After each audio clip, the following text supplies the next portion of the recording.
The road to Cedar Hollow wasn't marked on most maps anymore. It was one of those winding backcountry roads that peeled off from the highway, narrow and cracked, swallowed by towering pines and tangled undergrowth. I didn't know much about the place when I decided to visit. Just that my great uncle had passed away and left me his cabin there. I was supposed to clear it out, sell it, and get out. Simple enough. I left late on a Friday afternoon, driving my old pickup truck down the highway until the asphalt gave way to gravel and dirt. The sun was dipping low, casting long shadows through the trees. I had a feeling this place was already halfway to forgotten. My phone died as soon as I hit the gravel. No signal. I kept going, winding down the road, the forest closing in tighter with every mile. When I finally pulled up to the cabin, the first thing that struck me was how silent it was. No birds. No bugs. Even the wind seemed trapped in the thick canopy above. The cabin was small, made of rough-hewn logs with a sagging porch and a chimney that looked like it hadn't smoked in years. The windows were clouded with grime, and the door creaked on rusted hinges as I pushed it open. Inside, the smell of dust and mildew hit me like a wall.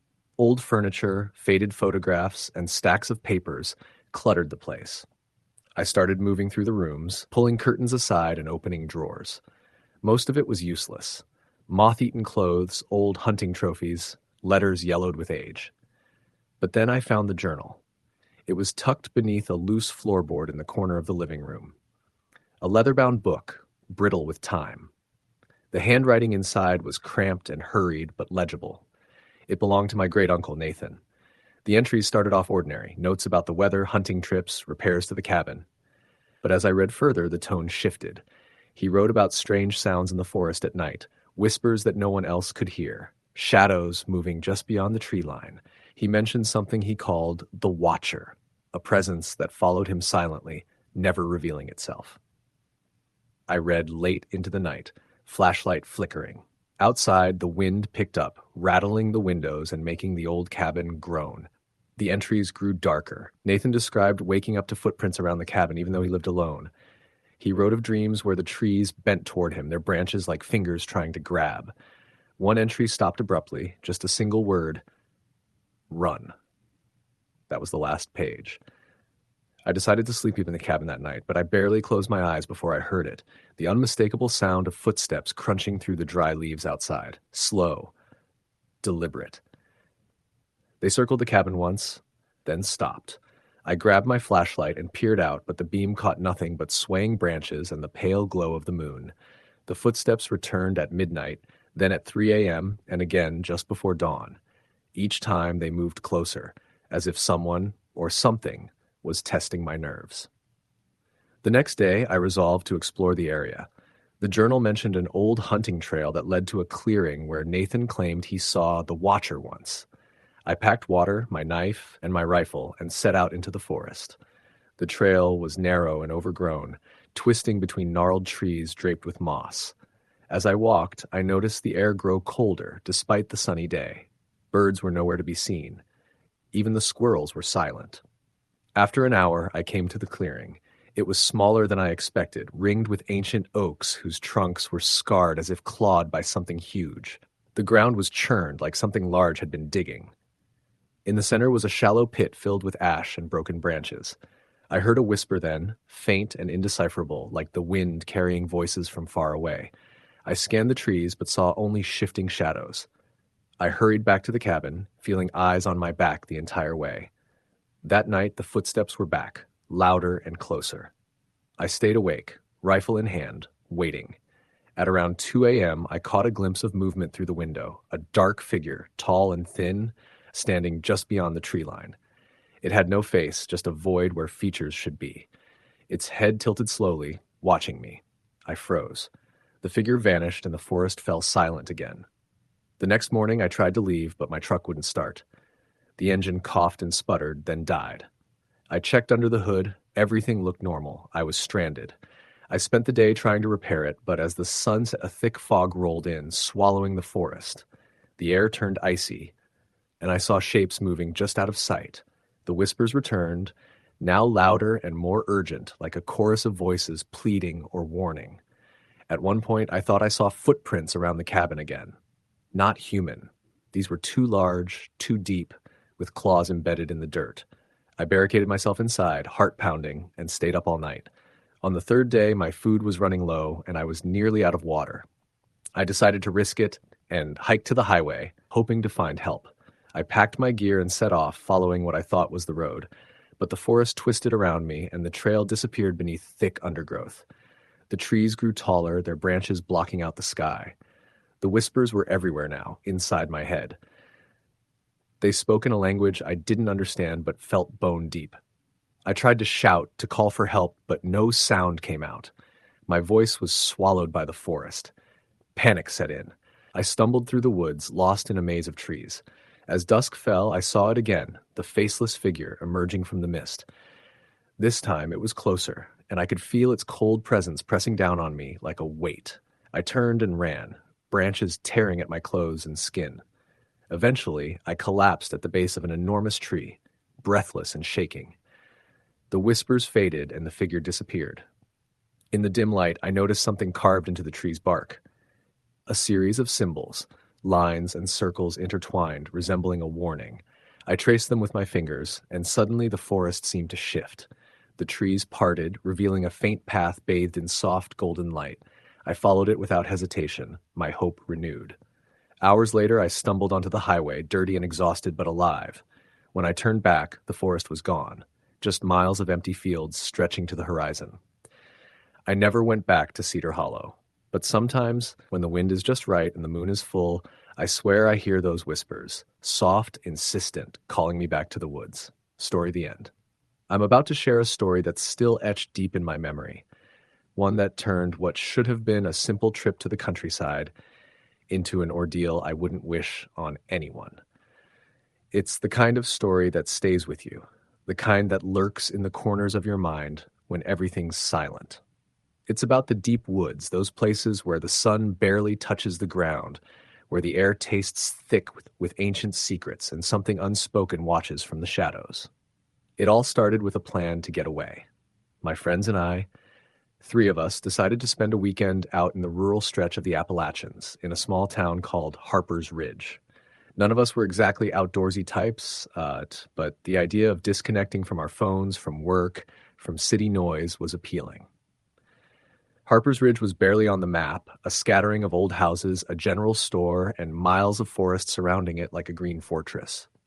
We rented a small cabin from a local named Joe, an older man who'd lived there his whole life. The cabin was rustic but comfortable, a log structure built on a slight hill, surrounded on three sides by towering pines and maples. Our first day was uneventful. We drove in, picked up supplies at the store, canned food, water, some beer, and settled in. That night, after the sun had dipped and the sky turned a deep blue, we built a fire outside and told stories. Joe had warned us about staying on the main trails and not wandering too far once it got dark, but we didn't take it seriously. The next morning, we set out to explore a little.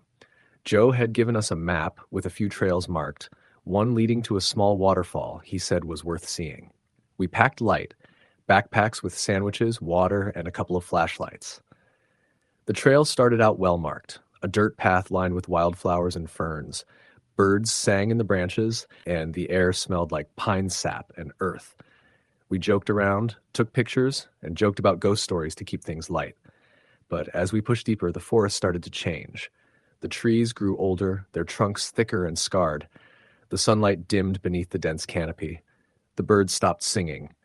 The trail became faint, as if it hadn't been walked in years. We found ourselves stepping over twisted roots and patches of moss, so thick they felt like a sponge beneath our boots. At one point, the path forked. We debated which way to go. The map wasn't detailed enough to help. Feeling adventurous, we chose the right fork, which seemed narrower and less traveled. It wound deeper into the woods, twisting between trees until it opened into a clearing. The clearing was strange, too quiet. No insects buzzing, no birds chirping, just a heavy silence. In the center stood a ring of stones, some half buried, others stacked carefully. Moss and lichen covered the rocks, but what caught my eye was the ground inside the circle. It was bare dirt, disturbed as if something had been dug up recently. I took a step forward, feeling an uneasy chill crawl up my spine. Something wasn't right. Suddenly, one of my friends, Mark, pointed toward the trees. "Did you hear that?" he whispered. We listened. A low rustling, like something moving just beyond the tree line. Then a crack, snap of a branch breaking underfoot. We turned to see shadows shifting between the trees, but no shapes formed. The feeling was oppressive, as if eyes were tracking us. We agreed to head back, but the forest seemed different now, less familiar, more hostile. The trail we'd taken was gone. Where there had been a path, there was only thick undergrowth and twisted roots. Panic set in as we tried to retrace our steps. Hours passed. The sun slipped lower, the shadows lengthened. Night was coming.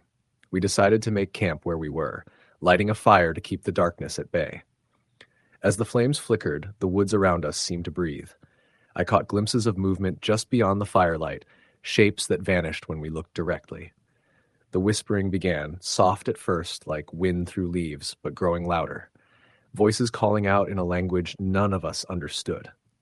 My heart hammered. Suddenly, Mark screamed. He pointed toward the woods, eyes wide with terror. From the shadows emerged a figure, not quite human. Tall, thin, with limbs too long and twisted. Its face was pale and featureless, save for two black pits where eyes should have been. It moved jerkily, like a puppet on strings. We froze. The thing tilted its head, then vanished into the darkness. We huddled together, trying to stay awake as the night pressed in. The whispers never stopped, and every crack of a twig made us jump. Dawn felt impossibly far away. When morning finally broke, we packed up and scrambled through the trees, desperately trying to find the trail. The forest seemed to resist, branches grabbing at our clothes, roots tripping us. Finally, we burst through the undergrowth onto a dirt road. Joe was waiting there, worry etched on his weathered face. "We thought you were lost," he said. "There are things in those woods you don't want to meet."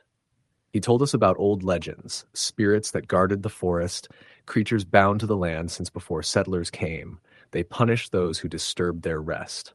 We left Harper's Ridge that day, vowing never to return. But sometimes, when the wind howls through the trees or when I'm alone in the dark, I hear those whispers again. Calling my name.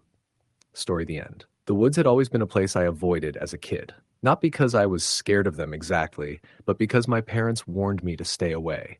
They said the forest around our small rural town had a history, a dark one, and that things had happened there no one really talked about anymore.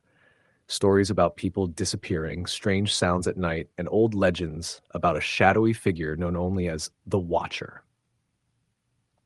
But when I was 25, trying to escape the crushing boredom of my desk job and a recent breakup, I found myself drawn to those woods. I wanted to understand what was really out there, away from cell towers and the hum of modern life. I had a few days off, and the idea of camping alone in those deep woods felt like the perfect way to reset. I packed my backpack with essentials: tent, sleeping bag, a few cans of food, a flashlight, a pocket knife, and a couple of books. I told no one where I was going. Most people in town wouldn't have understood anyway. They'd just shake their heads and warn me to be careful, or worse, tell me I'd get lost, or worse. I parked my truck at the edge of the forest, near a narrow dirt road that soon vanished into a sea of trees. The sun was already dipping low, casting long shadows between the trunks as I strapped on my pack and stepped into the undergrowth. The air smelled of pine and damp earth. It was quiet, too quiet at first. No bird song, no rustling of small animals, just the soft crunch of my boots on dry leaves. The trail I followed was barely more than a deer path, twisting through thick stands of ancient oaks and maples. Every now and then I caught glimpses of strange things. A tree carved with symbols I couldn't decipher, a broken doll half buried beneath a pile of leaves, or a faint, almost imperceptible scratch on a rock face. At one point, I found a circle of stones arranged carefully around a small patch of moss. It looked like some kind of ritual site left untouched for years. As night fell, I reached a small clearing and set up my tent near a stream. The water babbled softly nearby, a comforting sound that eased my nerves. I started a small fire and ate cold beans from a can, watching the flames flicker against the darkening sky. Then it began.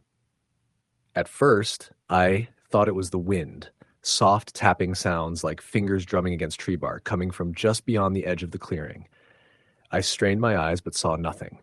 The tapping grew louder, moving in a pattern. Slow, deliberate, almost like a warning. A shiver ran down my spine. I grabbed my flashlight and swept the beam across the tree line. The woods stared back, black and empty. No animals, no signs of life. Then from somewhere deeper in the forest came a low, guttural hum. It wasn't a sound I could place. No bird, no insect, no human. It felt wrong, like the forest itself was breathing, watching. I told myself to calm down, to not let my imagination run wild. I'd been alone before, camping plenty of times.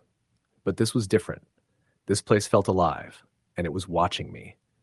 The fire crackled, then suddenly flared up as a gust of wind swept through. I blinked and saw something move just beyond the light's reach.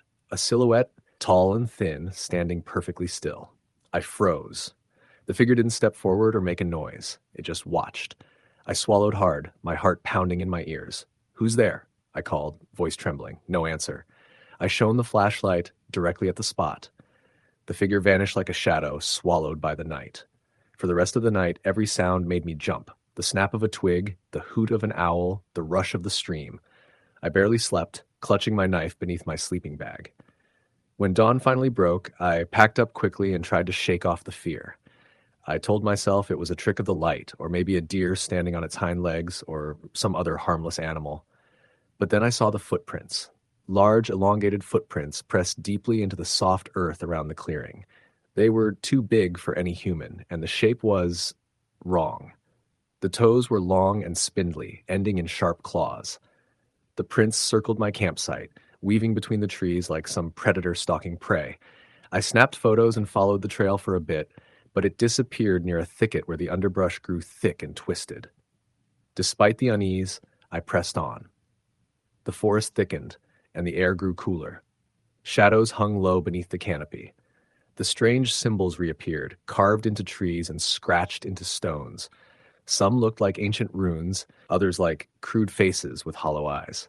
I began to realize I wasn't just walking through a forest. I was walking through a place that still held memories, maybe even grudges. By late afternoon, I came upon an abandoned cabin, hidden among the trees. Its windows were boarded up, and the door hung off its hinges. Inside, dust covered everything, but the smell of damp wood and rot was overpowering. On a table, I found a journal. Its pages were yellowed and brittle, filled with cramped handwriting that told a story. The writer was a man named Caleb, who had lived there decades ago. He described hearing whispers at night, seeing glowing eyes in the forest, and feeling the presence of something ancient and malevolent watching him. Caleb wrote about losing friends to the woods, people who wandered too far, who were never seen again. His last entry was a frantic scrawl, warning anyone who found the journal to leave before it was too late. I shut the book and sat back against the wall, suddenly wishing I hadn't come. Outside, the wind rose again, carrying with it that low hum. The forest seemed to close in around the cabin. I debated whether to stay until morning or try to make my way back before nightfall. I chose to leave. The path back was treacherous. The sun sank quickly, and the woods grew darker and more oppressive. The strange tapping resumed, this time closer, rhythmic, almost like footsteps pacing behind me. I dared a glance over my shoulder, but saw nothing. The trail split, and for a moment I was disoriented. My compass spun uselessly, and my phone showed no signal. Panic started to creep in. I heard a whisper then, soft and urgent, barely audible over the rustling leaves. It was a voice calling my name. Come deeper. Come closer. I shook my head, telling myself it was my mind playing tricks, but the voice was persistent, growing louder, closer. Suddenly something darted across the path, a flash of movement, too quick to identify. My heart slammed in my chest and I broke into a run.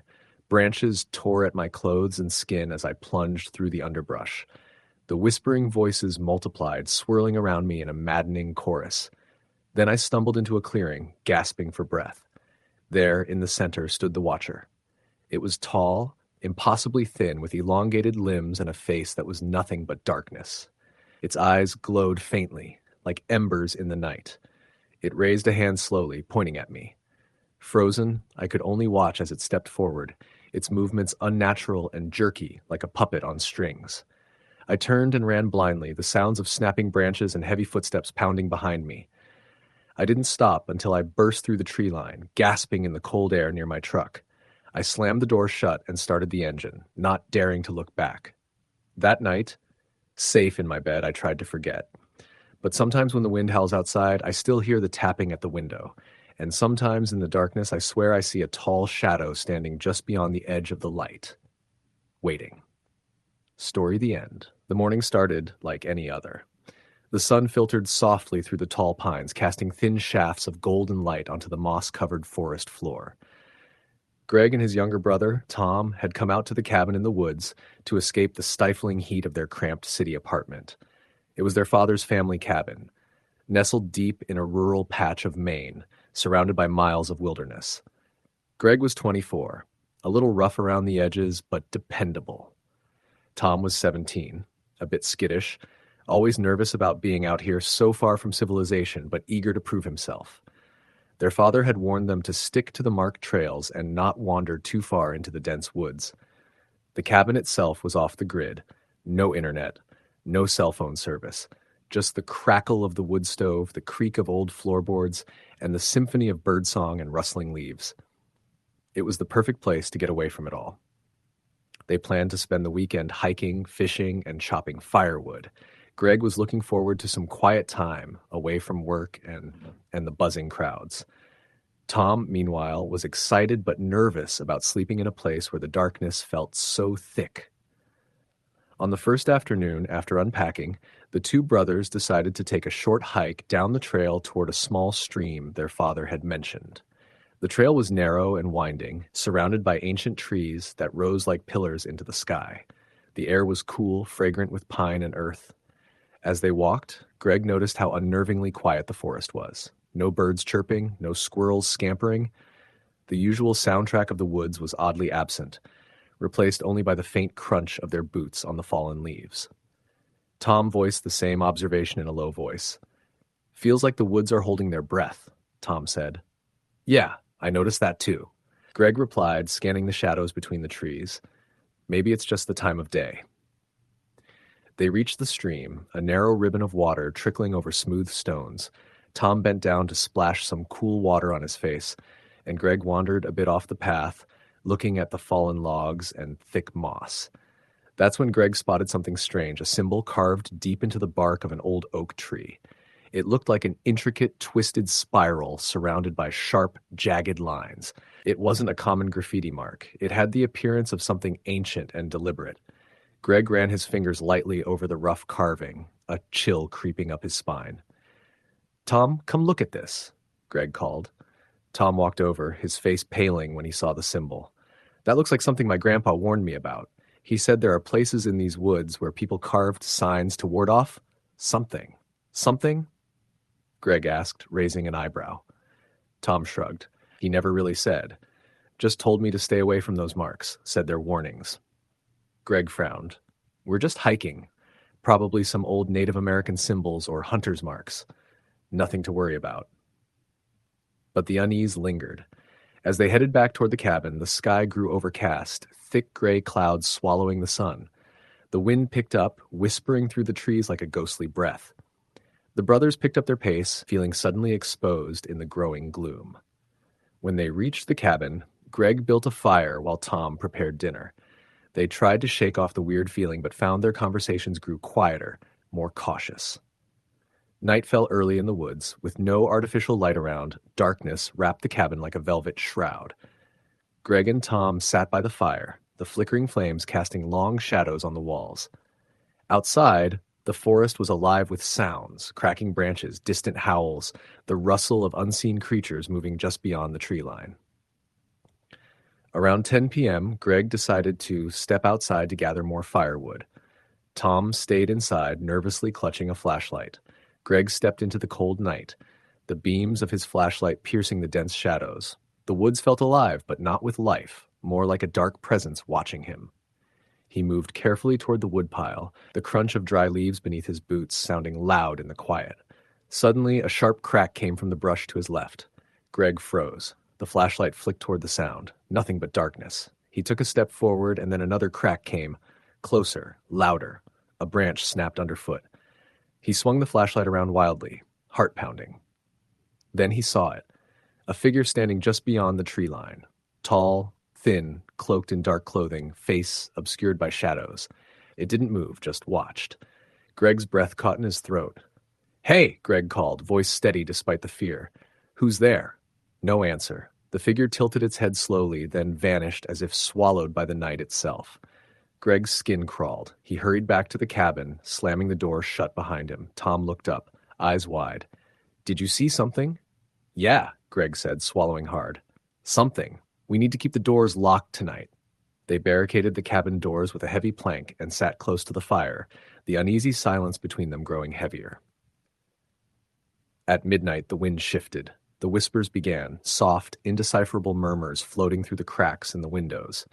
Greg strained to listen, but the voices were distant, almost hypnotic. Suddenly, a knock, 3 slow, deliberate taps, came from the cabin door. Greg and Tom exchanged glances. The knocking continued steady and rhythmic, like someone trying to get their attention.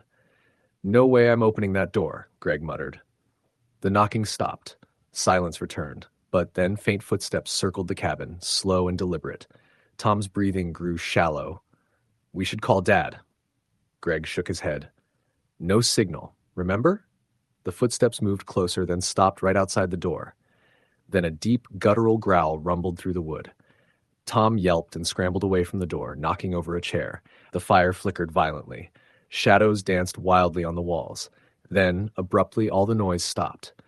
Greg grabbed a flashlight and crept to the door, peering through the small window. Nothing was there, just empty blackness. Maybe it was some animal, Greg suggested, but the unease remained. They stayed awake until dawn, too scared to sleep. Morning brought no relief. The forest was still quiet, the eerie silence thick as fog. After breakfast, Greg suggested they hike to the nearby ranger station to report what happened. They packed a small bag and set out, the sun hidden behind heavy clouds. The trail felt unfamiliar, though they had walked it many times before. About halfway, Tom stopped suddenly, eyes fixed on a small clearing ahead. There, sprawled on the ground, was a circle of stones with a small pile of charred bones in the center. Greg stepped forward, stomach turning. Around the circle were symbols similar to the ones carved on the tree the day before, twisted spirals and jagged lines arranged like a dark language. "Who would do this out here?" Tom whispered. Greg looked around nervously. The hairs on his neck stood up. Suddenly, the wind howled through the clearing, whipping the leaves into a frenzy. From the shadows on the edge of the clearing, movement flickered. Greg and Tom spun around, heart pounding. A figure emerged, tall, skeletal, draped in tattered robes, stained dark. Its face was hidden beneath a hood, but glowing eyes pierced the gloom. The brothers froze. Without a word, the figure raised a long, bony finger and pointed directly at them. The air grew heavy, suffocating. Suddenly, the figure vanished into the trees like smoke. Greg grabbed Tom's hand, pulling him into a run down the trail, not daring to look back. They didn't stop until they reached the ranger station, a small wooden shack with peeling paint. Inside, an old ranger named Lewis listened gravely to their story. "You boys stumbled on sacred ground," Lewis said, voice low and grim. "Old rituals long forgotten by most, but still honored by some. Those symbols are warnings, meant to keep people away from what lies deeper in these woods." Greg swallowed hard. "What lies deeper?" Lewis shook his head. "Best you don't find out. Some things are better left alone." The ranger radioed for backup, but the brothers declined to stay any longer. They packed up the cabin and left that afternoon, the forest seeming to watch them as they drove away. Back in the city, the nightmares started. Greg would wake up in cold sweats, hearing faint whispers and seeing shadowy figures at the edge of his vision. Tom refused to go back outside after dark. One night, Greg received a text message from an unknown number. It read, "You broke the circle." No reply. The brothers never spoke of the woods again, but sometimes when the wind howls just right and the night grows still, Greg swears he can hear those whispers calling from deep in the forest. Story the end. It started as a simple weekend trip, just me and my 2 best friends, Alex and Sam. We wanted to get away from the noise of the city, the constant buzz of traffic and people, the endless deadlines and pressures. We had heard about an old, forgotten logging road deep in the heart of the Pine Ridge Forest, several hours outside the nearest town, and thought it would be perfect for camping, hiking, and just disappearing for a couple of days. The forest was dense, ancient, with towering pines so thick that even midday sunlight barely penetrated the canopy. We drove our truck down the rutted dirt road, bumping and jolting over rocks and fallen branches. The farther we went, the quieter the world became. No planes overhead, no distant engines, just the whisper of wind through the needles and the occasional snap of a twig. We stopped near a clearing where the remains of a rusted logging camp stood. A few rotted wooden shacks, half-collapsed sheds, and piles of rusting equipment that nature had begun reclaiming. The place felt frozen in time, forgotten decades ago when logging stopped and the owners vanished without a trace. We set up our tents near an old fire pit, unpacked our gear, and made a small fire as dusk settled over the woods. That first night was uneasy. The silence was complete. No crickets, no owls, no nocturnal calls we were used to. Even the usual forest sounds felt muted, as if the woods themselves were holding their breath. I kept glancing into the darkness beyond our fire's glow. Shadows seemed to twist and lengthen in unnatural ways, flickering at the edge of my vision. I convinced myself it was just my imagination. Around midnight, a sudden noise broke the stillness, a low, guttural growl coming from deep in the forest. The hairs on the back of my neck stood up. Alex grabbed his flashlight and shone it into the blackness. But there was nothing there except the skeletal trunks of ancient trees. We joked nervously, trying to pass it off as a bear or some animal, but none of us slept well. The next morning, we decided to hike further down the logging road, eager to see where it led. The path narrowed and twisted, overgrown with brambles and fallen limbs. The farther we walked, the heavier the feeling of being watched became. Branches snapped behind us, but when we turned, no one was there. Around midday, we stumbled upon a dilapidated structure, an old hunting cabin, more decrepit than the logging camp, almost swallowed by the forest. The door hung off its hinges, windows shattered, and the air around it was thick with decay. The ground was littered with broken glass, rusted cans, and a faint smell of rot. Sam was drawn to the cabin, curious, and insisted we explore. I was hesitant, feeling a growing pit of dread in my stomach, but followed. Inside, the floorboards creaked beneath our feet, and dust motes danced in the shafts of sunlight filtering through the broken roof. On the wall, crudely scratched in the wood, were strange symbols, jagged, angular markings I didn't recognize. Alex took photos while Sam tried to clear away some debris. Then we noticed something odd. A faint trail of dried, dark stains leading from the cabin's threshold into the surrounding forest. My throat tightened. Maybe old blood, Sam muttered, uneasily. We decided to leave the cabin quickly, the unease settling deep in our bones. On our way back, the forest grew denser, the shadows thicker. Suddenly, we heard footsteps behind us, slow, deliberate. We stopped, shining our flashlights back the way we came. Nothing. But the footsteps continued, never quickening or slowing, just a steady crunch on the leaf-covered ground. We broke into a run, adrenaline pumping, hearts hammering. The sound followed, unwavering. When we finally burst back to the camp, the noise stopped abruptly. That night, the fire barely held the darkness at bay. Strange whispers seemed to seep from the forest edge, incoherent and chilling. Our phones had no signal, and the batteries on our flashlights flickered erratically. Then came the pounding on the side of Alex's tent. We all froze, staring at the fabric wall. The pounding stopped, replaced by slow scraping, as if claws dragged across canvas. Alex unzipped the flap a crack, peering out, but saw nothing but black. Suddenly, a cold gust swept through the camp, extinguishing the fire. The woods fell into absolute silence. The three of us huddled together in the dark, breathing shallow. In the early hours, I thought I heard a voice whisper my name, soft, raspy, barely audible. I shook my head, trying to dismiss it, but the feeling of eyes watching never left me. The next day, we packed up quickly and decided to head back. The road was rough and overgrown, the way unfamiliar despite our previous hike. The forest seemed to close in around us, branches reaching like fingers, the path twisting unnaturally. We tried to use the compass, but it spun erratically, as if magnetic forces pulled it in impossible directions. Panic set in. As dusk fell, we realized we were hopelessly lost. The temperature dropped sharply, and an unnatural fog rolled in, thick and suffocating. Through the haze, I saw faint shapes moving, tall, thin figures lurking just beyond the trees, unmoving but watching. Their eyes glowed faintly, reflecting our flashlights back at us.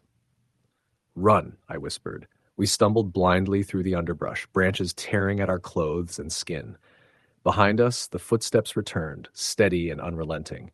The figures seemed to multiply, materializing out of the mist. Alex tripped, crashing to the ground. Sam helped him up, but I turned back for a second to look at the closest figure. It was impossibly tall, with elongated limbs and a face that was nothing but shadow and glowing red eyes. Its mouth stretched wide into a grotesque grin. I screamed and ran. We kept moving, desperate to find any sign of civilization. Hours passed. Then we saw the faint glow of headlights through the trees. We ran toward the light and found a gravel road, the main highway back to town.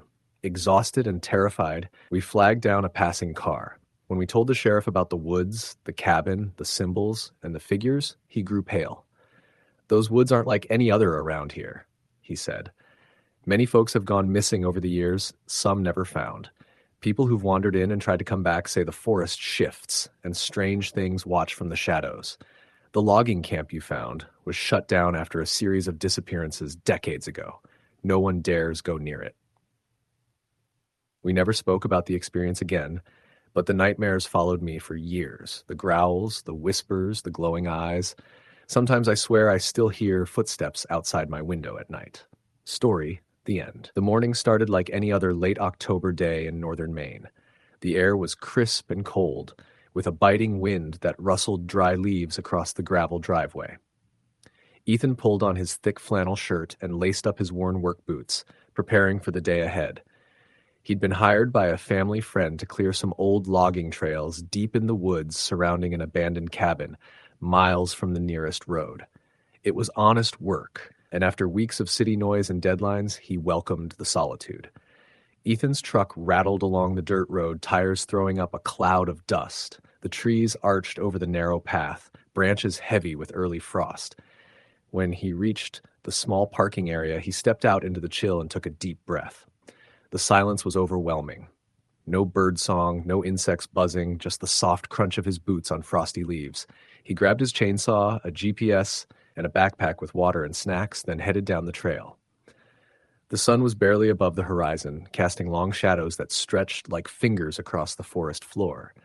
The path was overgrown and tangled, but Ethan was used to that. He worked methodically, cutting fallen branches, trimming saplings, and clearing brush.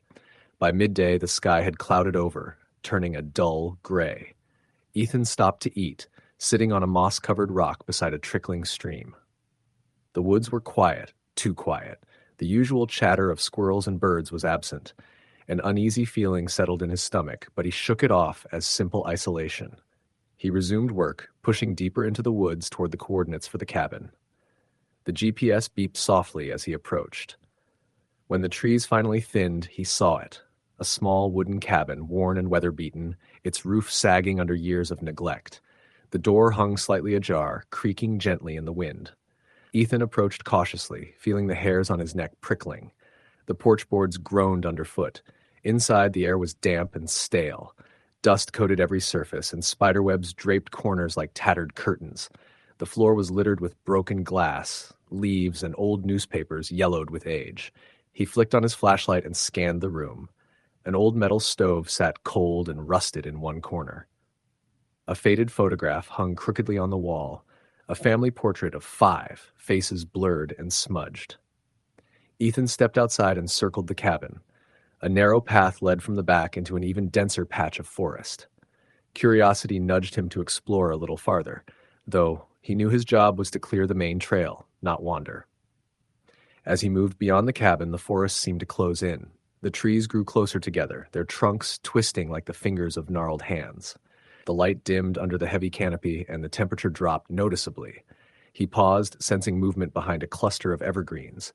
The sound was faint, a rustle, a snap of twigs. He called out, "Hello?" His voice sounded small and brittle.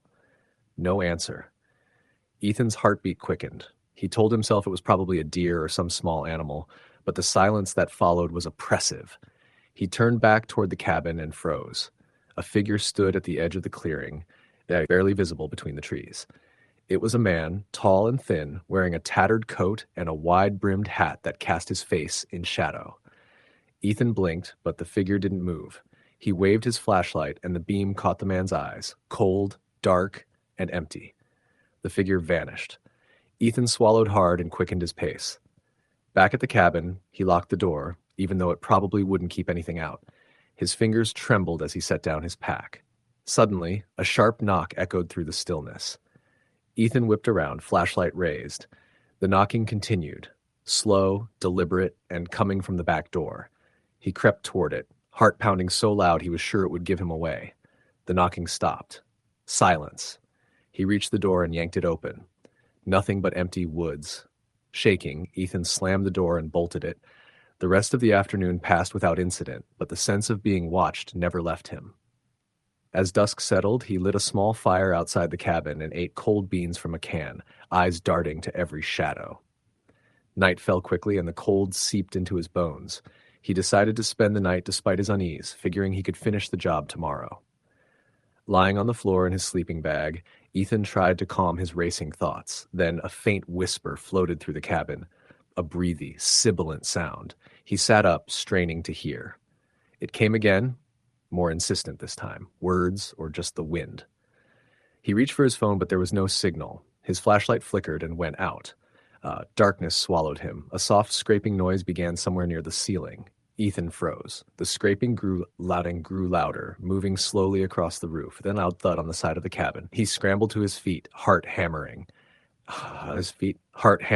Outside, the fire had nearly turned, rhythmic, slow, like a heartbeat.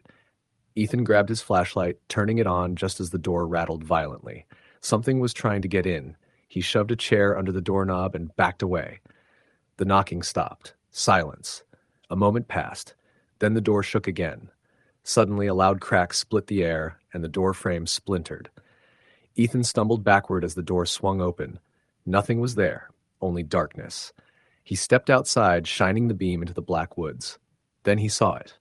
Footprints in the mud, large and oddly shaped, too big for any man, too narrow for a bear. They circled the cabin once, then disappeared into the trees. Ethan ran to his truck, throwing the door open. The engine turned over, but the headlights flickered and died. He tried again. Nothing. Panicked, he fumbled for the phone. Still no signal. He looked back toward the cabin. A figure stood on the porch, silhouetted against the night. The tall man in the tattered coat. This time, his face was visible, sunken eyes, a twisted grin. Ethan slammed the door and locked himself inside the truck. The figure didn't move. Hours passed. The sky slowly lightened. Ethan's exhaustion overtook his fear, and he dozed fitfully. When he woke, the figure was gone. The cabin was silent. His truck started on the third try. He left the woods that morning with the feeling that something had followed him out, something that didn't want to be disturbed. Back in town, Ethan told his story, but few believed him. The forest kept its secrets, swallowing trails and memories alike. Sometimes when the wind is just right, locals say you can still hear knocking in the deep woods. Story the end. The old dirt road was barely visible beneath the blanket of fallen leaves. It had been months since anyone had driven down here, and the weight of silence pressed down heavier than the trees themselves. I sat behind the wheel of my truck, staring out at the dense forest lining the narrow path, wondering if I had made a mistake coming this far in. But the phone call from Deputy Mills had left me no choice. "There's something wrong out here," he'd said. "You need to see for yourself." He didn't have to say more. My name is Ethan, and I work as a freelance journalist. I cover all sorts of stories, but this one was different. It started a week ago with reports of strange noises coming from the woods around Maple Ridge, an isolated rural community tucked away deep in the Appalachian foothills. Locals whispered about missing hikers, eerie lights, and unexplainable shadows. Nothing concrete, just rumors and fear growing like ivy over the old mountains. I'd never been to Maple Ridge before, but I was used to chasing stories where the darkness lingered longer than the day. I had a week to get out, write, and disappear before anyone realized what I was doing. I figured this would be a simple enough gig: get some interviews, find a thread, maybe dig up a local legend or two. I wasn't prepared for the forest itself to fight back. The truck bounced along the rutted road, branches scraping against the windows like long fingers trying to get in. I kept my headlights sharp and the engine running, a small comfort in the growing twilight.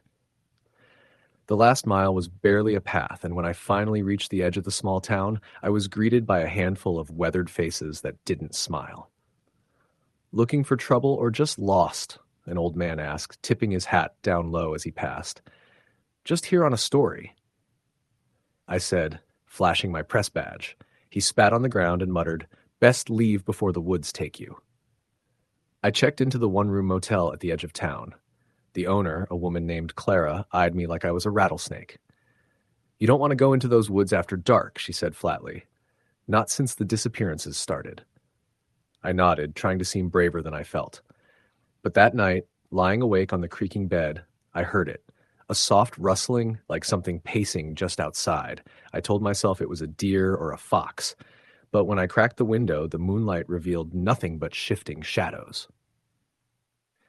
The next day, I met Deputy Mills at the station. He was a tall man with tired eyes and a slow drawl. "This isn't your usual missing person case," he warned.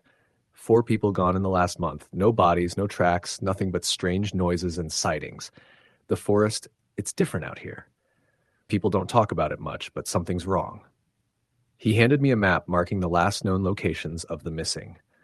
They clustered around an area called Deadman's Hollow, a narrow valley thick with old-growth pines and an eerie reputation. I packed my gear and headed out. The forest swallowed me immediately. The path disappeared under moss and brambles, and the air was heavy with the scent of damp earth and decay. Every step felt watched, and the silence was punctuated by distant, unidentifiable sounds. I kept my voice low, calling out as if to challenge whatever might be lurking.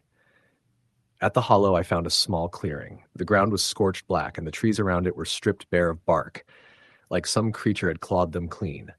The air hung thick with an acrid smell that burned my nostrils. I set up my camera and started recording. Hours passed. As the sun dipped low, the forest darkened unnaturally fast. Shadows lengthened into grotesque shapes that seemed to shift when I wasn't looking.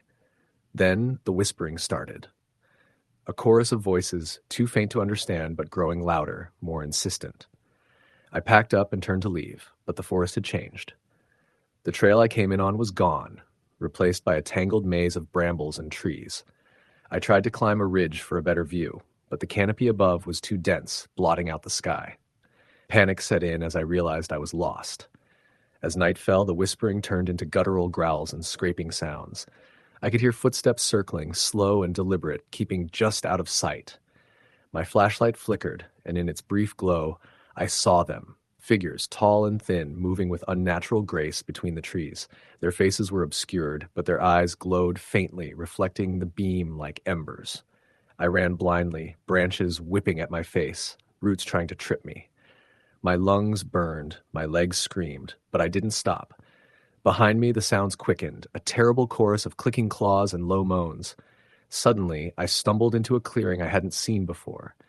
In the center was an old wooden cabin, half collapsed and choked with vines. The door hung open, revealing darkness inside. I ducked in, heart pounding, and slammed the door shut. Inside, the air was thick with rot and something else, a coppery tang that reminded me of blood. My flashlight flickered on the walls, revealing crude symbols carved into the wood, circles, triangles, and lines that seemed to writhe when I looked away. The floor was littered with bones, small, gnawed on, some too large to be animal. A sudden noise made me spin around. Something was moving in the shadows, just beyond the reach of the light. I backed toward the door, shotgun raised, but before I could reach it, a voice whispered my name. Not my voice, but a distorted, mocking echo. I fired blindly, the blast echoing through the cabin. The thing screamed, a sound that ripped through my mind like shattered glass. Then silence. When I dared to look again, the cabin was empty. I fled into the night, following what I hoped was the road. The forest seemed endless, twisting and folding back on itself. Hours later, I collapsed on the roadside as headlights approached. The driver pulled over, startled to find me. Back in town, I tried to tell my story, but the faces I'd seen earlier were tight-lipped and wary. "You're lucky to be alive," Clara said when I checked out the next day. "The woods don't like strangers." I left Maple Ridge with a heavy heart and a recording full of static and distorted whispers. I've never been able to explain what I saw that night or what chased me through the forest. But sometimes, when the wind is just right, I swear I still hear those voices, faint, calling me back to the deep woods where the shadows never end. Story the end. The The moment I drove off the main highway onto the gravel road leading to my uncle's old property, a heavy silence settled over the landscape.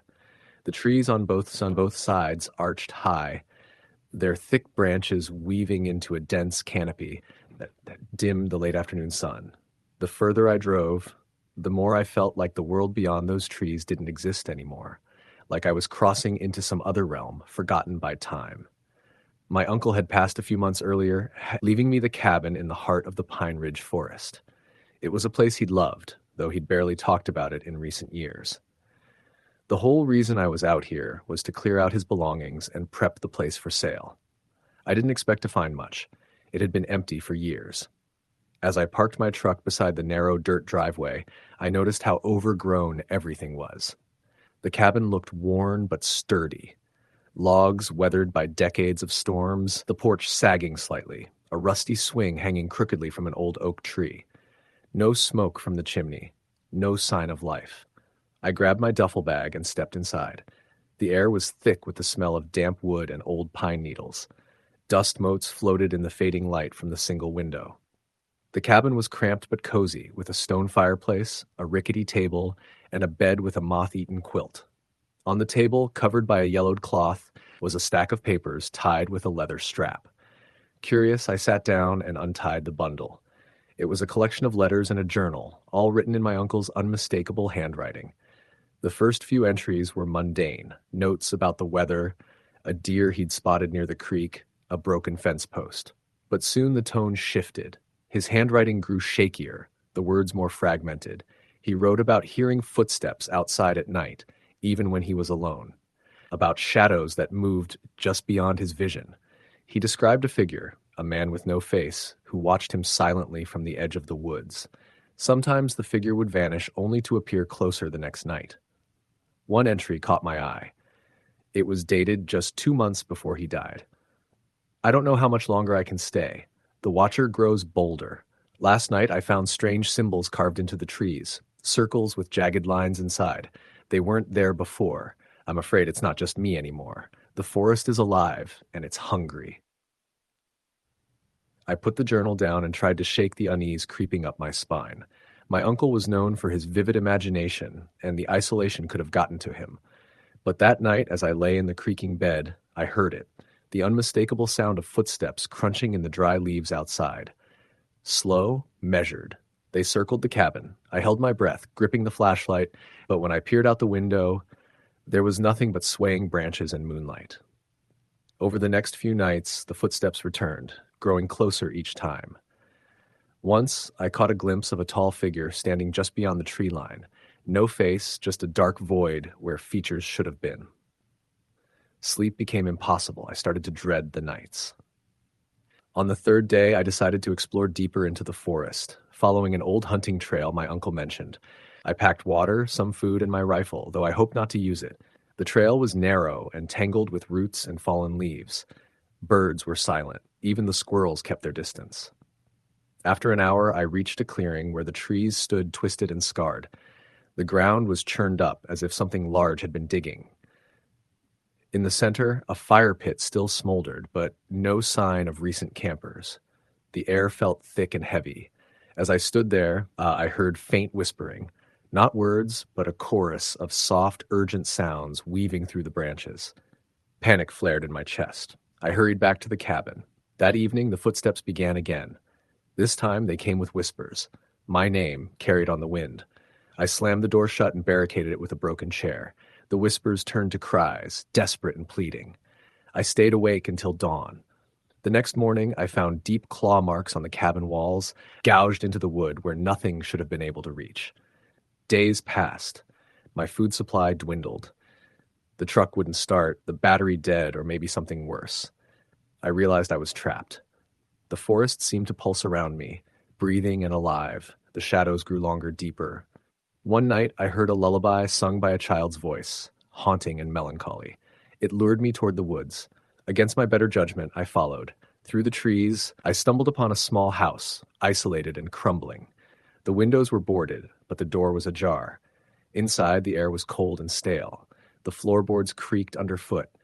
On the walls were more of the strange symbols, glowing faintly in the dark.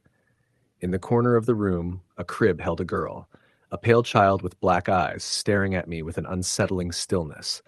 Her mouth opened, but no sound came out. Suddenly, the walls seemed to close in. Figures appeared, gaunt and shadowy, their faces stitched shut. I ran. Branches whipped at my face as I scrambled back through the woods. When I burst out onto the road, dawn was breaking. I didn't stop until I reached a gas station miles away. I never went back. Sometimes, though, when the wind howls through the trees on a quiet night, I swear I hear that lullaby, and I wonder if the watcher still waits for the next visitor to the deep woods. Story. The end. The moment I crossed the threshold from paved road to dirt track, the feeling hit me. The woods were watching. It was subtle at first, a weight in the air, a silence that wasn't natural, the kind of silence that robs everything of comfort and fills your skin with prickling unease. I'd been driving for nearly an hour, deep into the North Carolina backwoods, chasing the vague directions an old friend had scribbled on a crumpled piece of paper. The place was called Crow's Hollow, a forgotten patch of forest and farmland so dense and remote that the locals barely spoke of it. I'm not a man prone to superstition or fear of the dark, but something about this place gnawed at me. The narrow track curved beneath an arch of gnarled oak and pine, branches like skeletal fingers clutching the sky, blotting out the late afternoon sun. The air smelled heavy, damp, and mossy, thick enough to taste. My headlights illuminated twisted roots breaking the dirt road, and every so often the eyes of a raccoon or owl reflected back with a sudden gleam. The reason I was here was complicated. My friend Adam had vanished 3 weeks prior. He'd come out this way, chasing a story about some old family feud and strange happenings in the hollow. But after that, all contact stopped. No calls, no messages. Then his sister found a torn, muddy jacket and a broken flashlight near the edge of the woods, and a local sheriff suggested I check it out. They'd started searching, but the forest was vast and unwelcoming. I was the closest thing Adam had to a stubborn friend, and stubbornness was my currency. I parked near the rusted gate that guarded what was supposed to be an old homestead, now crumbled and overgrown. I grabbed my backpack, which had a flashlight, some water, and a pocket knife, and stepped into the woods. The gate creaked open on its own, slow and mournful. As I stepped inside, the sounds of the modern world faded. No cars, no planes, no bird song, only the crunch of my boots on dry leaves and the soft rustle of branches. The deeper I walked, the denser the canopy became, until the light from my flashlight was the only thing cutting through the gloom. After an hour, I found the remains of the old house, a skeleton of stone and rotten wood half swallowed by ivy and weeds. The floorboards were collapsed, and a strange metallic scent hung in the air. I called Adam's name, but my voice felt small and swallowed. There was a notebook on a rock near the foundation, wet and smeared, but I managed to read a few entries. They spoke of voices calling through the trees, shadows moving just out of sight, and a sense of being followed. Adam wrote about a watcher that lurked, something not quite human. That's when the sky darkened suddenly, thick clouds rolling in without wind. The forest seemed to close in tighter, the temperature dropping sharply. My flashlight flickered. From the corner of my eye, I saw movement. Something tall and thin, just beyond the edge of the beam. I swung the light around, but found nothing but the gnarled trunks. I tried to keep calm, telling myself I was tired and spooked. I needed to find the trail out before nightfall. As I turned back, the ground beneath me gave way, a hidden pit covered in leaves and branches. I fell hard, pain shooting through my ankle. I lay still for a moment, listening. The whispers started then, soft and overlapping in a language I couldn't understand. Closer now. I pulled myself out and hobbled to a nearby tree, leaning on it for support. The whispers became voices, pleading and threatening all at once. I looked up and saw faces in the bark, eyes carved deep, mouths open in silent screams. The trees themselves seemed alive, twisting and bending toward me. I ran. Branches tore at my clothes and skin, but I didn't stop. The forest was a maze, but I fought through brambles until I saw the faint glow of headlights and the shape of the gate. I burst out gasping, collapsing by the side of the road.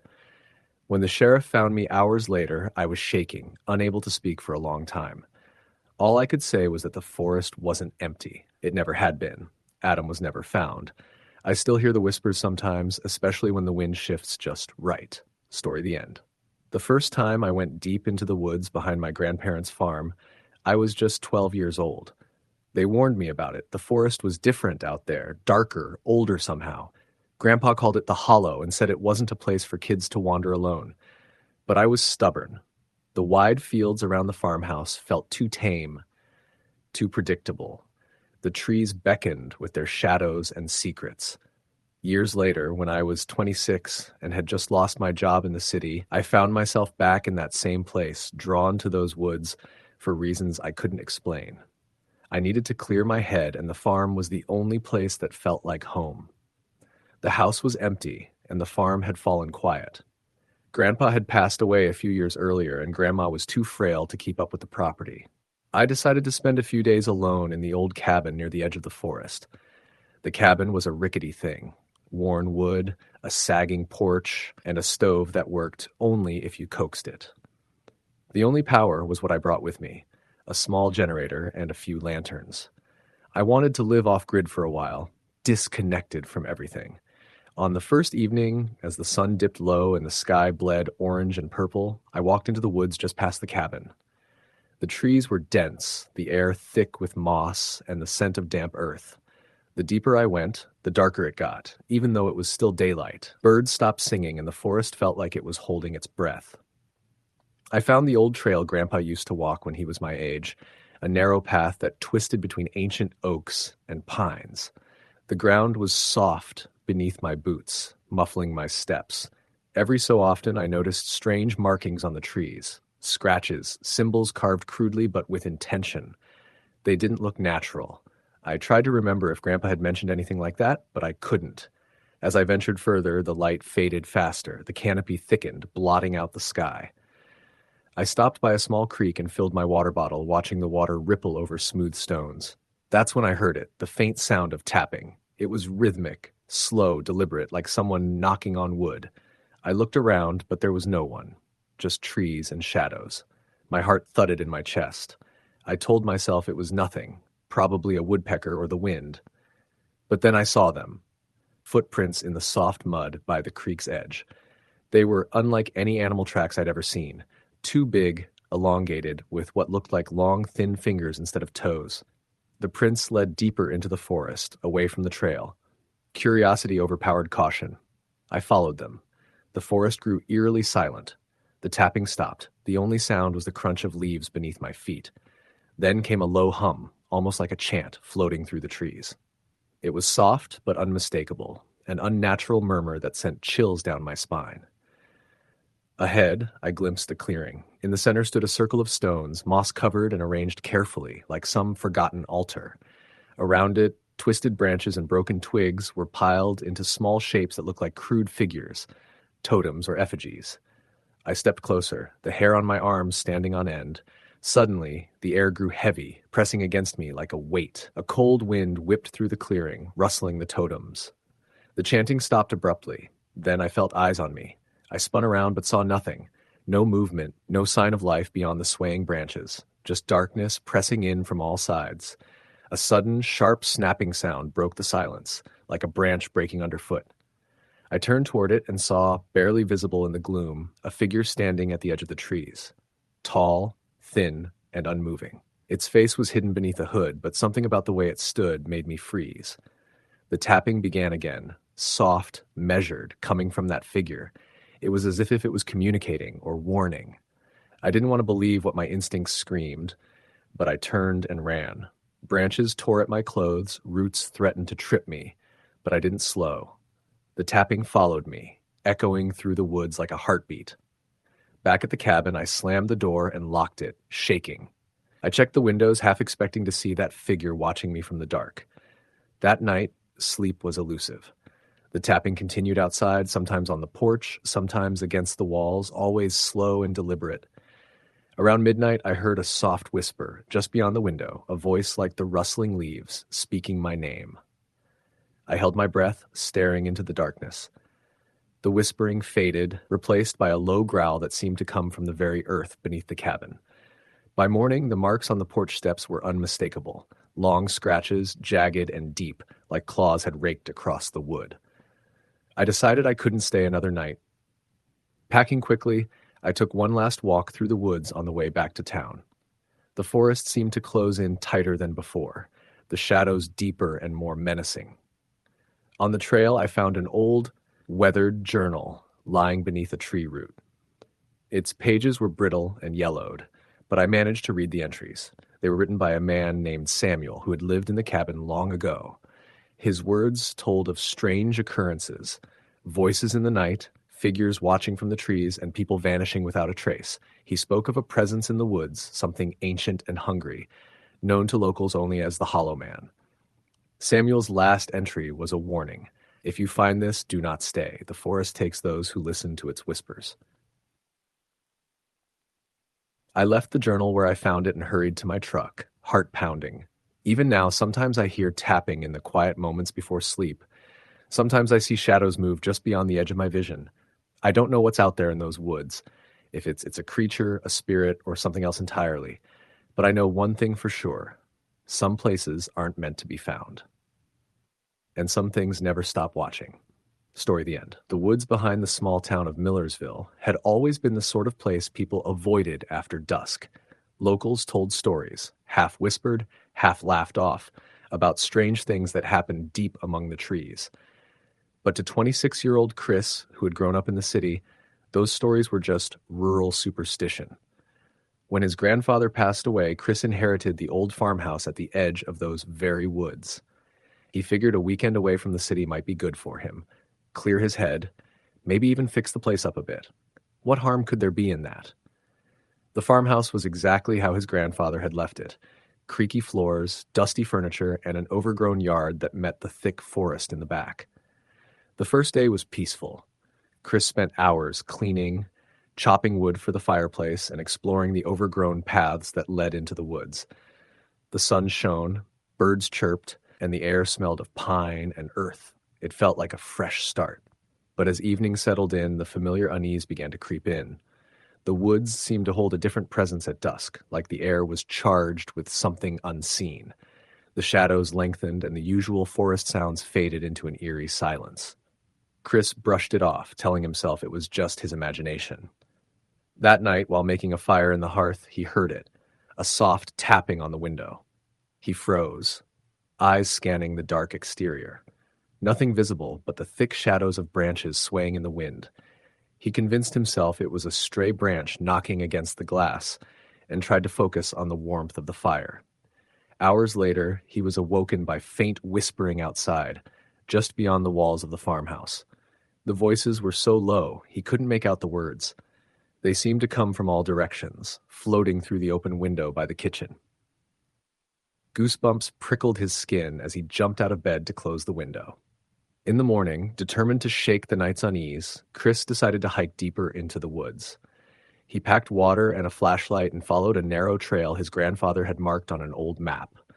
The path was overgrown, twisted between massive trees with roots snaking across the ground like giant serpents. About an hour in, the forest grew unnervingly silent again. Even the birds stopped singing. Chris felt his heartbeat quicken. Ahead, he saw something carved into the bark of a tree, a symbol he didn't recognize. It looked like a circle, but jagged and incomplete, almost like a broken eye staring back at him. He traced it with his fingers, feeling the rough grooves. Suddenly, a cold wind swept through the trees, and Chris heard a crack behind him. He spun around but saw nothing. Shrugging it off as a falling branch, he continued, but the feeling of being watched grew heavier. Shadows seemed to shift at the edge of his vision, and every now and then he thought he glimpsed a figure darting behind the trees. When he reached a clearing, Chris found an old well covered in rotting planks. He peered inside but saw only darkness. Suddenly, a voice whispered from the depths, a woman's voice, soft and mournful. Chris stumbled back, heart racing. He hurried back toward the farmhouse, the forest now thick with fog rolling in between the trees. As he walked, he felt the hair on the back of his neck stand up. The whispering followed him, growing louder, more insistent. Back at the house, Chris locked every door and window. The whispering seeped through the cracks, accompanied by the scratching of claws on wood. His flashlight flickered and died. Suddenly, a loud banging shook the front door, as if someone or something was trying to break in. Chris grabbed a knife from the kitchen and waited, barely breathing. The banging stopped. Silence returned. Minutes later, the back door creaked open slowly on its own. Chris's blood ran cold. He bolted outside and into the woods, running without direction until the trees gave way to a road. He flagged down a passing car and begged for help. The next day, with the police, he returned to the farmhouse. No sign of forced entry. The doors were locked from the inside. The well was empty, with no sound or whispering. But when Chris glanced at the carved tree again, the symbol seemed deeper, darker, as if freshly carved. He never returned to the farmhouse after that weekend, but sometimes when the wind howls through the city streets late at night, he swears he can still hear the whispering, calling him back into those deep, dark woods. Story the end. The late summer heat still clung stubbornly to the air as David, Lisa, and Mike piled into the aging pickup truck. Their destination, a small patch of forest known locally as Widow's Grove. It wasn't on any official maps, just a name whispered by the older residents of their tiny rural town, a place where generations of families had lived close to the land and close to secrets. The trio had grown up here, but never dared venture too far into the thick woods that stretched for miles beyond the county road. That weekend, fueled by a mix of boredom and bravado, they decided to camp deep in the woods.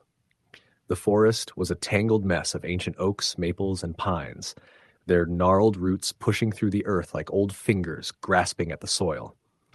The trees crowded so tightly together in places that the canopy above blocked out most of the sunlight, casting eerie shadows even in the afternoon. They found a clearing near a dry creek bed, marked by an old rusted metal barrel half buried in moss and dirt, and set up their tents around it. The air smelled damp, with the faint metallic scent of old iron, blending with the rich aroma of pine needles and earth. David's dog, a lanky German shepherd named Ranger, sniffed the underbrush nervously, but seemed otherwise calm. As the sun dipped behind the hills, the three friends gathered around a small fire. They talked about everything and nothing. Plans for the fall, who was seeing who, rumors about old families in town. Lisa, who always had the sharpest instincts, noticed how quickly the forest had grown quiet. The usual sounds of crickets and birdsong were gone. Even the wind seemed to have dropped to a whisper. "Did you guys hear that?" she asked suddenly, her voice low. "Hear what?" Mike replied, tossing a stick onto the fire. Lisa shook her head. "I don't know. It's like the woods just stopped breathing." David laughed, trying to cut through the tension. "It's probably just the heat or the time of day. You're thinking too much." But the feeling lingered. As night fell, the darkness closed around them like a suffocating blanket. The fire crackled, but the shadows beyond its flickering light seemed to pulse with an unnatural life. Ranger growled once, low and warning, his fur bristling. Suddenly, a loud rustling erupted from the thick brush not far away. The three froze. Lisa's eyes widened as a figure emerged, shrouded in darkness, its features obscured by the night and thick foliage. It stood unnaturally still, watching. "Who's there?" David called out, voice tense. No response. The figure didn't move. Mike reached for the flashlight, but his hand trembled so much the beam flickered weakly. When the light finally cut through the darkness, the figure had vanished. "Probably a deer," Mike said, trying to sound confident, though his voice cracked. They all exchanged uneasy looks and agreed to keep the fire burning bright. Ranger paced nervously, ears pricked and alert. Minutes later, a sharp crack echoed from the far side of the clearing. Then another, branches breaking under heavy footsteps. "Maybe it's a bear," Lisa whispered. David scoffed, but even he looked worried. The footsteps circled the clearing, slow, deliberate, then stopped. The silence was worse than the noise. "Let's get inside the tents," Lisa said urgently. They scrambled to their tents, zippered the doors shut, and huddled inside. The forest pressed close, the darkness like a living thing outside the thin fabric walls. Suddenly, something pounded on David's tent. Heavy blows like a fist striking wood. Ranger barked fiercely, yanking on his leash. "Who's out there? Show yourself," David yelled, heart hammering. No answer, just another heavy thud. Mike scrambled to zip the tent door shut just as a shadow loomed across the thin canvas. The shape of a hand, long and twisted, pressed hard against the fabric. They screamed, and the pounding stopped. For a long time, nothing but silence. When dawn finally came, pale and gray, the three friends emerged, exhausted and shaken. They found deep, muddy footprints pressed into the soft earth around their camp. Not quite human, elongated and clawed, and disappearing into the thick woods. David swore he saw a pair of glowing eyes watching them from the tree line. They packed up quickly and left, the uneasy feeling following them back to town.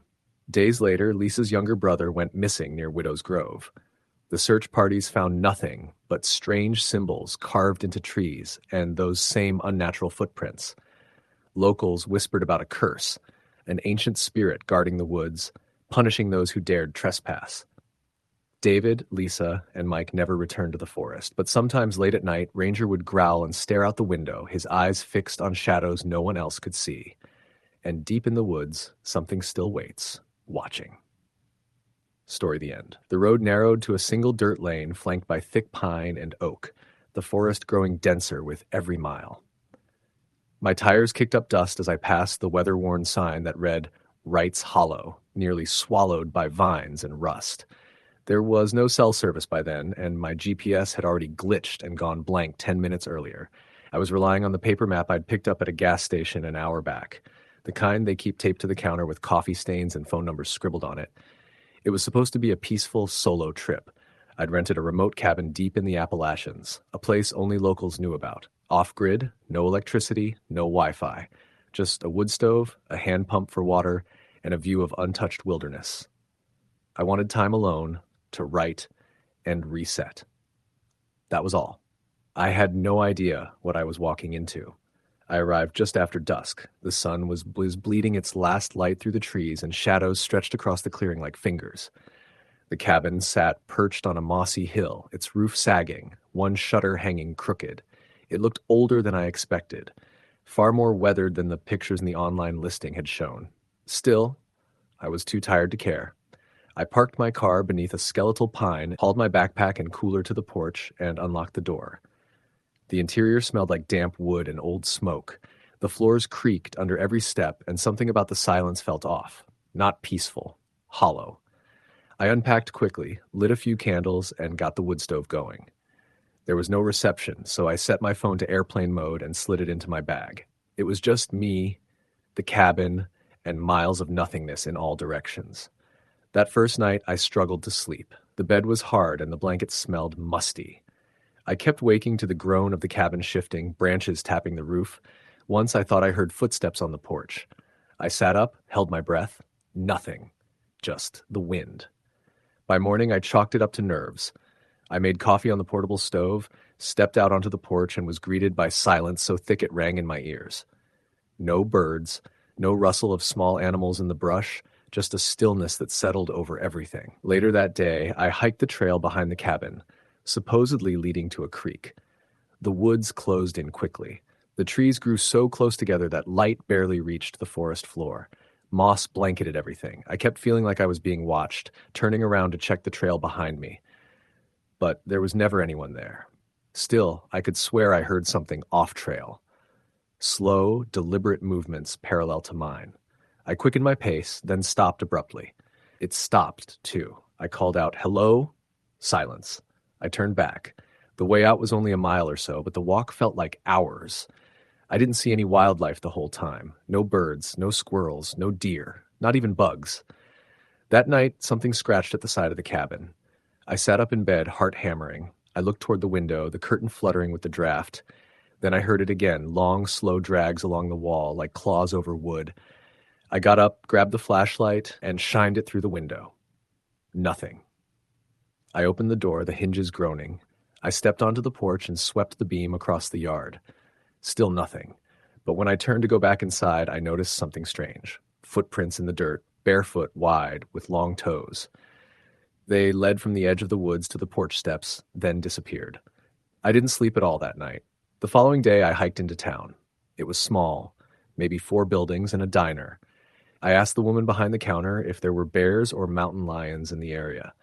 She gave me a long look and said, "Nothing you need to worry about during the day." Then she hesitated. "You're not staying out by Wright's Hollow, are you?" I nodded. "Cabin up near Pine Ridge." Her expression darkened. "Locals don't go out that way anymore." I asked why, but she just shook her head and walked away. The others in the diner avoided my eyes. When I pressed a middle-aged man at the counter, he muttered something about disappearances and the land being wrong, but he wouldn't say more. I returned to the cabin unsettled, but I convinced myself it was just rural superstition. Old legends, small-town paranoia. Still, I kept the flashlight with me at all times after that. That evening, I built a fire outside to distract myself. The flames crackled, and I sat close for warmth, sipping from a bottle of cheap bourbon. The woods around me were pitch black. I tried to write in my journal, but my thoughts kept circling back to the footprints. Around 10 p.m., I heard the crunch of leaves behind me. I stood, turning quickly, but my flashlight only illuminated trees. Then I heard it again, closer, a dragging step, then a pause, then another. I called out, "Who's there?" No response. Just that slow, unnatural movement, like someone limping or crawling, but heavy. I backed into the cabin. He had locked the door and slid the table in front of it. I turned off the lights and crouched in the bedroom, heart pounding. An hour passed, then 2. Then came the tapping. Soft at first, then louder. It moved from one window to the next. Tap, tap, tap, always in threes. I didn't move. I didn't even breathe. Then, from the back of the cabin, I heard something that turned my blood cold. A voice. It was raspy, distant, barely above a whisper. "Come out! Come out!" I shut my eyes tight. The voice circled the house, whispering the same phrase over and over, sometimes louder, sometimes almost playful. "Come out! I see you. I see you hiding." The whispering stopped just before dawn. When I stepped outside, the fire pit had been smothered. My journal had been taken. In its place was something tied in twine. A crude bundle of feathers, teeth, and twigs in the shape of a human figure. I burned it immediately and packed my things. I tried to leave, but the car wouldn't start. I opened the hood. The wires had been ripped out, not chewed, ripped, like someone used their hands. I had no choice but to hike to town. The path I'd taken before was gone, literally gone, swallowed by the forest. I couldn't find the creek trail or the markers I'd followed. It was as if the woods had rearranged themselves. I tried to follow the sun, using a compass, but even that didn't help. Every direction led deeper into trees. I hiked until my legs gave out and set up a small fire when night fell. That night, the whispers returned. "Closer. You're close now. Just a little more." Something circled my camp. I saw nothing, but I heard breathing. Close. Just outside the ring of firelight. I didn't sleep. The next day, I stumbled onto something that wasn't a path, but looked like one. 2 narrow tracks like something had been dragged through. I followed it. It led to a clearing with an old shack, half collapsed. Bones littered the area. Some were animal, some weren't. The shack had a table inside. Carvings on the wall, symbols I didn't recognize, gouged deep into the wood. Rope nailed into the floor in a spread eagle pattern. Dried blood. On the back wall, pinned with a rusted knife, was a tattered piece of cloth. My journal page. The one I'd written in the night the whispers began. Day 3, something's watching me. I ran. I didn't care where. I just ran. Eventually, I came across an old Forest Service road, overgrown, nearly hidden. I followed it for what felt like hours until I saw a ranger truck. I waved and screamed until they stopped. The ranger looked stunned to see me. "I've been up here for days," I said. "Cabin by Pine Ridge. I got lost." He stared at me for a long time before saying, "That cabin burned down 15 years ago. Family of 4 went missing. Never found them." I told him that wasn't possible. I'd been staying there. He radioed it in, drove me back to the main station. On the way, I looked back down that dirt path. It was gone, just dense trees where the road had been. I left the next morning and never looked back. 2 weeks later, I got a package, no return address. Inside was my journal. Every page torn out except the last. Scrawled in a childlike hand, it read, "You should have stayed. You were almost one of us." I moved to the city. I haven't stepped into the woods since. But some nights, when the power's out and everything's too quiet, I swear I still hear the whisper. "Come out." Story the end. I grew up in southern Kentucky, about 20 miles outside of Monticello, in a small, forgotten rural stretch of cracked 2-lane road that faded into gravel before vanishing into the edge of the Daniel Boone National Forest. My family had lived out there for generations, mostly farmers or tradesmen. Our land bordered what the locals just called the holler, a dense swath of woods with no marked trails, no cell phone service, and no reason for anyone to wander into unless they were either stupid or drunk, or both. People used to say those woods didn't like being disturbed. I always thought it was just folklore, backwoods superstition. That was before I started working with the county as part of a surveying project. It was the summer of 2018 when I got assigned to document old property lines and topographic details around the unincorporated edges of Wayne County.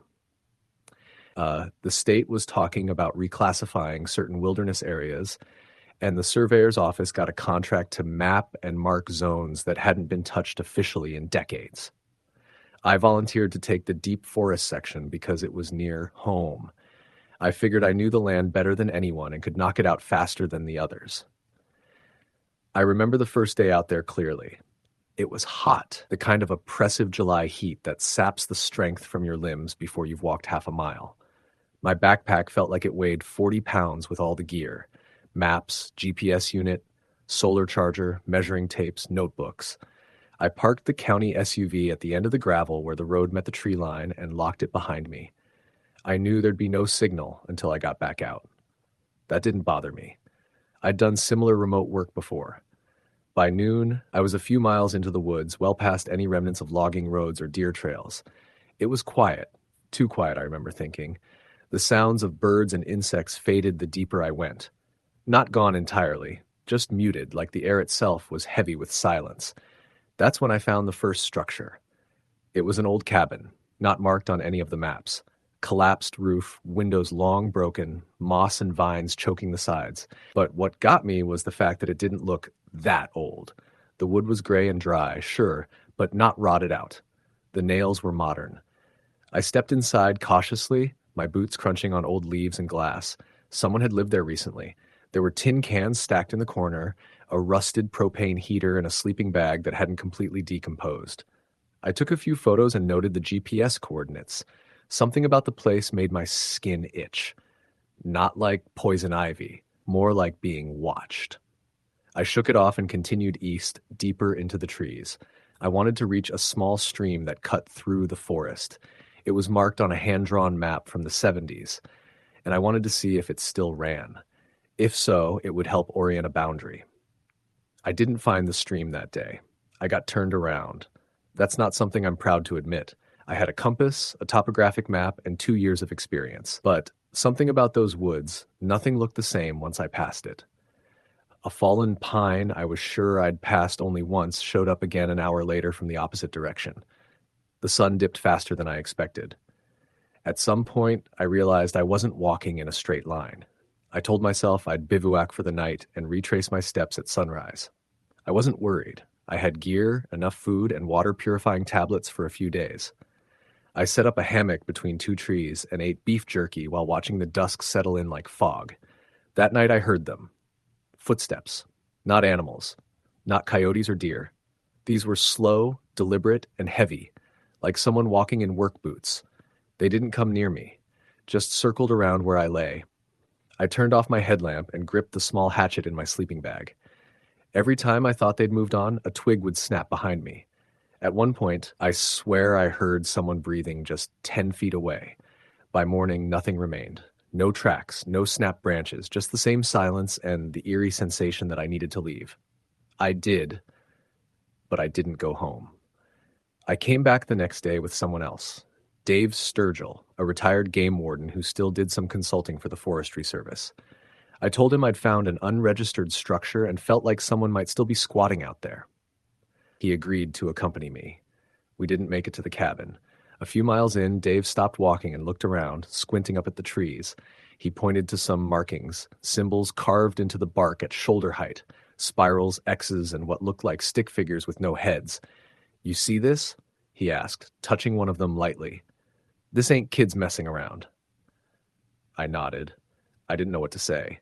He seemed uneasy, which made me feel worse. Dave wasn't a man easily shaken. We pushed forward another quarter mile before we found something I still have no explanation for. It was a clearing, maybe 20 feet wide. In the center was a mound of stones, shaped like a cairn. Around it were animal bones, clean, picked bare.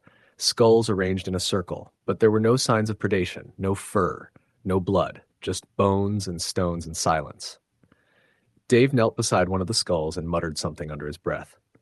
"What is it?" I asked. "Fox skull," he said, But look at the break. This was crushed from the top. Something heavy. Human, maybe. I wanted to leave. Right then, Dave too.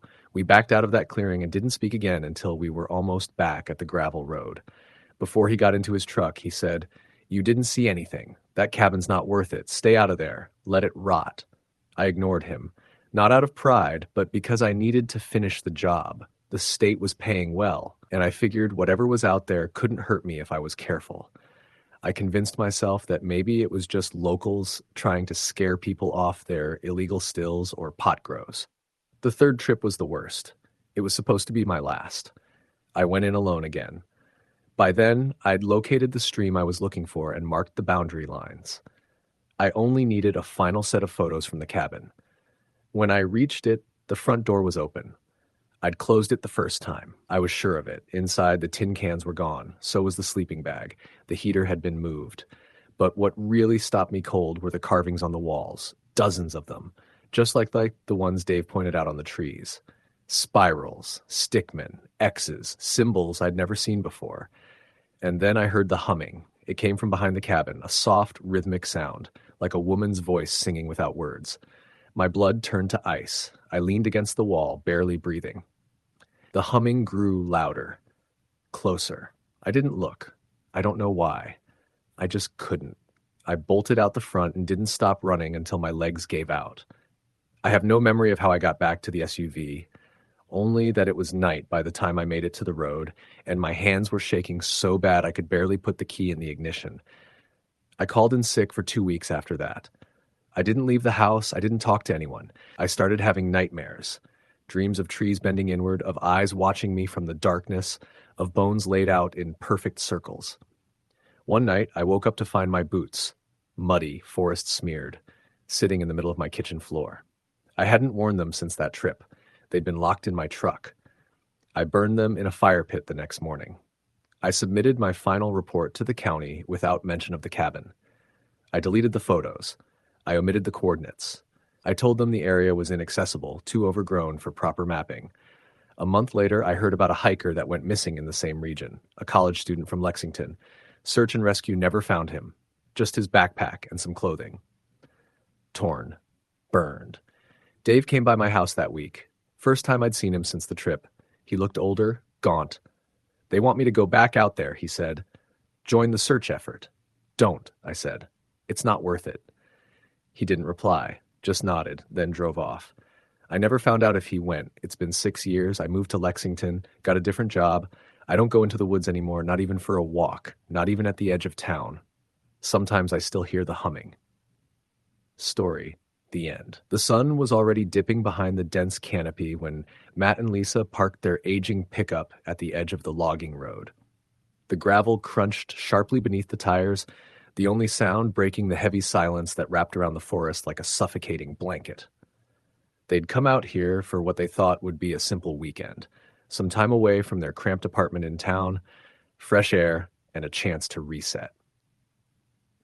Matt stretched, rubbing his neck as he grabbed their backpacks. Lisa followed behind, clutching a thermos and a battered map they'd printed out from some obscure hiking forum. The place was deep in the Maine woods, miles from the nearest paved road, and rumored locally as off-limits for reasons no one wanted to put into words. But the map was clear, showing a loop trail winding through old logging paths and ending at a clearing near a small, forgotten hunting cabin. "Are you sure this place even exists?" Lisa asked, looking around nervously at the towering pines and hemlocks. Matt gave a confident grin. "It's out here. Marty told me about it. His grandpa used to hunt around these parts." Lisa wasn't convinced. The forest felt different, heavy and watchful. The kind of place where even the birds were silent. They hoisted their packs and started down the trail. The path was narrow, barely more than 2 feet wide in spots, overgrown with brambles and moss. The sun filtered through the branches in golden slivers, but the forest floor was already shaded in dim greens and browns. After a mile or so, the sounds of civilization had faded completely. No engines, no voices, just the crackle of twigs underfoot and the occasional distant call of a jay. Lisa pulled her jacket tighter as a cold breeze whispered through the trees. As they walked, Matt told stories of his grandfather, how the man had lived alone in a cabin just like the one they sought, how he'd spent days tracking deer and setting snares. Lisa smiled politely, but felt the knots of anxiety tightening in her stomach. They arrived at the clearing just as the last light bled out from the sky. There it was, a small cabin, weathered by decades of wind and rain, its logs blackened and cracked. The roof sagged, and a crooked chimney leaned slightly to one side. Matt set down the packs and pulled out a lighter. He struck it, and the flame flickered weakly in the damp air. "We'll camp here," he said, eyes gleaming with a strange excitement. They collected firewood, careful to avoid the rotten logs scattered about. Lisa noticed scratches on the cabin's walls, deep gouges, as if something large had tried to claw its way in. They ate their dinner by the fire, the flames casting eerie shadows that danced on the trees. The forest felt alive, watching them. That night, the wind picked up. Lisa lay awake in her sleeping bag, listening to the branches scraping against the cabin, the distant howl of an animal. Suddenly, a faint tapping came from outside. Tap, tap, tap. Soft but persistent. Lisa sat up, heart pounding. Pounding. "Matt?" she whispered. He was asleep, face turned away. The tapping grew louder, shifting to a slow knock. Lisa grabbed her flashlight and threw back the cabin door. Nothing. She swept the beam over the dark clearing. No movement, no sound. Then she saw it. A figure standing at the edge of the tree line. Tall, thin, wearing a long dark coat. The face was hidden in shadow. Lisa froze. The figure didn't move. She blinked, and it was gone. Back inside, Matt stirred awake. "Did you hear that knocking?" she asked. He shook his head. Over the next hour, the knocking returned, always from outside, always slow and measured. Neither dared to look out again. The fire died. The cabin grew colder. Suddenly, a low growl echoed through the walls, deep and guttural. Matt grabbed a hatchet. The growling grew louder, followed by the sound of something heavy scratching the cabin's exterior. The door rattled. Lisa screamed. Matt rushed to barricade it, but the door buckled under invisible pressure. A massive shape loomed outside the window. Eyes, yellow and unblinking, stared in. The scratching turned into pounding. Matt swung the hatchet at the window, shattering the glass. The creature recoiled but didn't leave. Lisa scrambled for her phone. No signal. Matt whispered, "We need to get out." They bundled their gear, but as they stepped outside, the forest shifted.